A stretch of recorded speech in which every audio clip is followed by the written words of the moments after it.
laborioso, mas saiu. Daí, Tássio Cruz, João Magalhães, que eu não falei ainda, um grande abraço, João Magalhães, meu amigo Elias também, que eu não falei ainda. Boa tarde. Vamos começar aqui. O Elias conversou com o deputado Franzé Silva. E o deputado Franzé Silva conversou com o Elias sobre a eleição para a presidência da Assembleia e já o voto declarado. Aí, quando eu falei a história da oposição, não vai falar sobre isso, né? Quer dizer, votar em bloco e tal, e tal, e tal. Então, sim, alguém já anuncia um voto, então, né? Mas vamos acompanhar o que disse o deputado Franzé Silva, que já tem aí o apoio do futuro deputado estadual eleito, Jeová Alencar. Com muita alegria e gratidão, e responsabilidade acima de tudo, porque a mensagem que nós estamos passando para os deputados e deputadas é que queremos criar uma forma nova de gestão que evolua a estrutura da Assembleia Legislativa. Receber o apoio do deputado Jeová Alencar, para mim, é muita alegria, muita gratidão e responsabilidade. A responsabilidade de depois fazer acontecer aquilo que estamos dialogando individualmente com cada um dos parlamentares. Eliezer Rodrigues, deixo para o senhor começar a decifrar a declaração de voto de Jeová Alencar. Boa tarde, Douglas Cordeiro, boa tarde aos colegas e telespectadores. Interessante, né? O vereador Jeová Alencar, deputado estadual eleito, já encorajado e se pronunciando publicamente sobre o voto para a mesa saiu na frente, aliás. Isso mostra uma convicção muito forte e é um sinal de que ele pode estar mudando ou tentando mudar de lado político. É importante lembrar que o vereador Jeová foi eleito ligado ao grupo da oposição, declarou voto, apoio ao ex-prefeito Silvio Mendes na disputa pelo governo do estado. E agora ele tenta se aproximar da base governista, apoiando o nome de Franzé Silva para a Assembleia Legislativa. Franzé Silva, que é do Partido dos Trabalhadores. E aí, quando você considera que a eleição é interna, que o trato é individual com cada deputado que tem direito a voto, isso pode ser uma reaproximação de Jeová Alencar ao governo Rafael Fonteles. Uma reaproximação de Jeová Alencar com a base governista, da qual ele já fez parte. Sim, né? sim. Quer dizer, e sobreviver na oposição não é um caminho tão escolhido assim, não é tão fácil. Jeová Alencar vai estrear no parlamento estadual, mas é um vereador da capital experiente, sabe que é bem diferente, né? Estar na base governista ou na oposição. Sol é bicho que queima, viu? Sol demais. A oposição é lugar ruim de ficar. Ruim. João Magalhães, a declaração deste voto de Jeová Alencar tem esse, como disse o Eliezer, tem esse contexto de uma possível reaproximação com a base governista?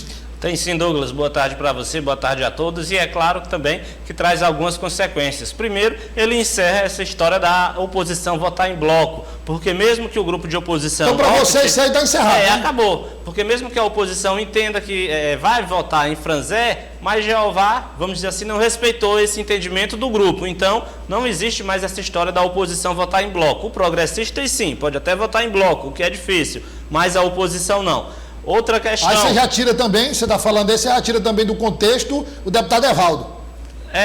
Aliás, o deputado Evaldo não, a oposição foram 8, né? Foram 7 progressistas e Jeová Alencar. Então, nesse caso aí, Jeová Alencar estaria se comportando ou dando sinais já nesse independência, de voo solo. Exatamente, de uma certa independência, afinal de contas, mesmo que o progressistas lá na frente diga, olha, nós vamos votar em Franzé, mas a gente não pode dizer que foi um acordo de oposição, já que Jeová Alencar saiu bem na frente ao declarar o seu voto. Outra questão é que fica difícil um voto de Jeová Alencar em Severo Eulália por conta da relação de Severo Eulália com Temístocles Filho. Nosso telespectador lembra que Jeová Alencar era um aliado de primeira hora de Temístocles Filho, fez um giro de 360 graus na sua estratégia política, saindo do MDB, indo para o Republicanos, e agora faz um movimento que nada, né, no sentido de integrar, vamos dizer assim, ou pelo menos sinaliza uma certa simpatia com a base governista, mas por meio do Partido dos Trabalhadores e não do MDB e não de Temístocles Filho. Então, só nessa decisão, Jeová Alencar já, de certa forma, coloca várias cartas na mesa. A oposição não vai votar em bloco, assim como também ele sinaliza uma certa independência, começa assim a abrir a porta para tentar entrar na base governista. Tássio, aí você pode também atribuir, sei que está muito longe, enfim, mas aí é o jogo, né? Ou seja, ele se reaproxima, tenta se reaproximar da base, e aí nós estamos falando apenas ele realmente se reaproximando da base, e aí seria o posicionamento dele como parlamentar na Assembleia, ou ele tem algum vislumbre para 2024? Acho que também, Douglas. Mais uma vez, boa tarde a todos. Jeová busca se viabilizar como candidato a prefeito, e isso está bem claro nos bastidores. Eu destacaria um ponto interessante dessa adesão de Jeová Alencar, que mostra o alinhamento dele, principalmente com o deputado Evaldo Gomes, né? Os dois já foram do PTC, né? Quando o Jeová foi pelo primeiro mandato, vereador foi pelo PTC, então mostra esse alinhamento. Mas eu acho, Douglas, que agora as duas campanhas, tanto de Franzé quanto de Severo, se voltam aos infiéis do próprio ninho. Eu não vejo os 12 petistas tão alinhados assim com o PT, como não vejo os 7 deputados do PP tão alinhados com o partido. Do PT principalmente, Douglas, eu diria que tem 4, 5 deputados que são mais alinhados com Temístocles Filho do que o próprio PT. Então eu acho que as campanhas se voltam agora para aí. Então você tem um número de 12, mas você tem os neopetistas, os novos petistas, e aqueles que são petistas raiz. Como o voto é secreto, enfim. E um ponto interessante também que Franzé disse pra gente, que agora já começou o diálogo individual com cada um membro da oposição. Não tem essa história de conversar com a oposição, não. Conversa individualmente com cada um dos deputados, tentando cooptar um por um ali. Bom, nós prometemos a entrevista com o deputado Júlio, que vai ser para amanhã, viu, Tássio? Combinado. Amanhã o Tássio fez essa... Eu e o Eliezer, é isso. O Tássio e o Eliezer conversaram, né, Eliezer, com o deputado Júlio. Isso. E foi realmente assim uma entrevista em que não é só reminiscência, não é só falando de passado, não. São declarações importantes que você vai acompanhar amanhã na abertura da política do dia. O Brasil ganhando ou perdendo, a gente coloca essa entrevista amanhã. Antes do jogo, né? Hein? É antes, o quadro. É antes do jogo, é verdade. É verdade. O jogo de segunda que é 1h da tarde, isso, né? Correto. Bom, nós temos aqui o seguinte. Mas vamos lá, ainda falando sobre esse assunto. Olha, vem cá, se há uma pretensão do deputado estadual Jeová Alencar ser candidato a prefeito de Teresina, quer dizer, bem rápido, sim ou não, para eu poder passar para outra pergunta, Tássio. Ele pode refluir, pode ser vice de alguém, pode não ser candidato para apoiar alguém, ou isso é prego batido e ponta virada? Vice eu acho pouco provável, ele pode abrir mão da candidatura para apoiar alguém. João? Concordo com o Tássio, obviamente que todo o planejamento, toda a execução, todas as ações desenvolvidas agora por Jeová Alencar é na tentativa de se posicionar bem numa corrida ao Palácio da Cidade. Se lá na frente não houver condições de se viabilizar uma candidatura a prefeito, aí obviamente que é necessário colocar aí várias cartas na mesa, negociar espaços, mas também acredito que nesse momento o que está em jogo para Jeová Alencar é viabilizar uma candidatura de prefeito. O que interessa a ele ao assumir o mandato de deputado estadual é tentar se viabilizar como candidato a prefeito. Agora, Eliezer, falando nisso, por exemplo, nesse aspecto aí que o João falou, não seria mais interessante ele ter abrigo no MDB do que conseguir o apoio do PT para a Prefeitura de Teresina? Douglas, eu vejo o vereador Jeová em plena ascensão política, inclusive com uma carreira bastante independente, autônoma, sem amarras a grupos ou partidos, e ao se aproximar da base governista, eu entendo que ele busca um resultado mais imediato, ele quer estabilidade para o mandato parlamentar. Pensando primeiro no mandato. No mandato, né? Acomodar sua base eleitoral, corresponder às pessoas que lhe ajudaram, que só com um gabinete isolado é muito difícil. É ruim. Se conseguir espaço no governo do estado, já facilita. E aí, num segundo momento, a médio prazo, sim, é uma peça fundamental nas tratativas para a disputa da Prefeitura de Teresina. Tá, você pediu para falar, Tássio?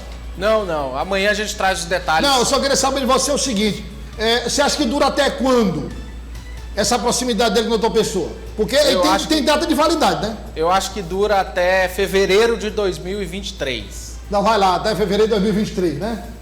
Com a posse na Assembleia a história muda. Quem sabe com a reforma administrativa, se trocar o superintendente da SAD Sul... Já vai ser um sintoma, né, Elias? Não, mas se trocar o superintendente da SAD Sul, acabou não? Para Jeová. O Jeová já... Acabou a aliança, né? Acabou a aliança, não tem mais o que fazer.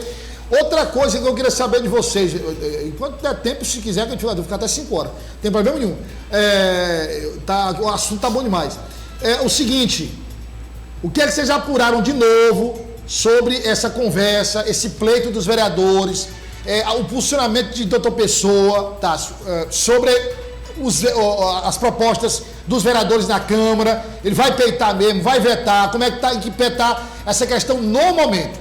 A informação de momento, Douglas, é que uma nova rodada de conversas foi aberta pelo secretário de Planejamento, João Henrique. Devemos ter até sexta-feira, até o final de semana, um panorama de como ficará essa situação. Relembrando, o orçamento já está com o Dr. Pessoa, que analisa qual a melhor alternativa. Douglas, só em relação a esse assunto também, a informação de que o doutor Pessoa entende que pode mudar, vamos dizer assim, a interlocução. A gente comentou ontem sobre a interlocução do Palácio da Cidade com a Câmara, e entra também o nome de Pessoinha como um nome que ele pode, de certa forma, destacar para ser um dos responsáveis pela interlocução com o Palácio. Mas é demais. Não, mas é demais, porque tem André Lopes, que é o genro dele, né? E o Pessoinha, que é filho. E se não conseguir convencer o doutor Pessoa de que ele tem que conversar com a Câmara, aí ninguém mais consegue confiar, né? Se nem o genro e nem o filho conseguirem, quem é que vai conseguir, né? O que também demonstra que o doutor Pessoa tem uma certa dificuldade em confiar nas pessoas fora da sua família, né? Porque, obviamente, é um desafio muito grande ser o interlocutor do Palácio da Cidade com a Câmara Municipal, na medida em que ele só escolhe genro e filho, obviamente demonstra que aí ele tem um problema em conseguir confiar em alguém, vamos dizer assim, um político profissional, afinal de contas, tanto André Lopes quanto Pessoinha não tem nenhuma experiência, uma larga experiência no debate político. Parentesco pesa nesse caso. Olha, vamos bem rápido aqui, Eliezer, só para encerrar o jornal. É o seguinte, essas mudanças que os vereadores propõem, que eles estão querendo, essa resistência é uma resistência do doutor Pessoa, ou tem alguém lá, buzinando no ouvido do doutor Pessoa? Na verdade, eu vejo que os vereadores... Não, digo para resistir, para ter essa postura mais reativa. Tem alguém lá da prefeitura influenciando? Eu acredito que pode ser uma reação do próprio prefeito, né? Porque é um prefeito centralizador, egocêntrico, ele gosta, né, realmente de estar em uma posição de destaque e muitas vezes se acha inacessível, e não é bem assim. Imperador. Ele não vai bem como gestor, a impopularidade é grande, a reprovação também. Já os vereadores estão em alta. Os vereadores estão com essa capacidade de barganha. Os vereadores, rapaz, dessa postura deles reativa aí, é porque eles estão com o pé na realidade. Eles estão vivendo na Teresina real. O pessoal está numa bolha e aí acha que... o ministro já mandou aqui, deu uma canetada, inclusive chegou aqui, está aqui, a sentença, então não dá para continuar mais. Muito obrigado, Tássio Cruz, João Magalhães, Eliezer Rodrigues, e amanhã temos Jornal Dia News, normalmente a partir da 1h da tarde. Mas coloca aí o Comando Geral amanhã. Comando Geral, 6 da manhã, FM o Dia, a partir das 7 também na O Dia TV, sempre imperdível. 6 às 7 só na FM o Dia. FM o Dia. 7 às 8, O Dia TV. Também na O Dia TV. Eliezer está lá, pipocando a audiência lá no Comando Geral. Primeiras notícias do dia, a gente volta a 1h da tarde, se Deus quiser. Muito obrigado pela sua audiência, é uma honra saber que você esteve conosco aí do outro lado, nos acompanhando. Conto com sua presença amanhã. Até lá.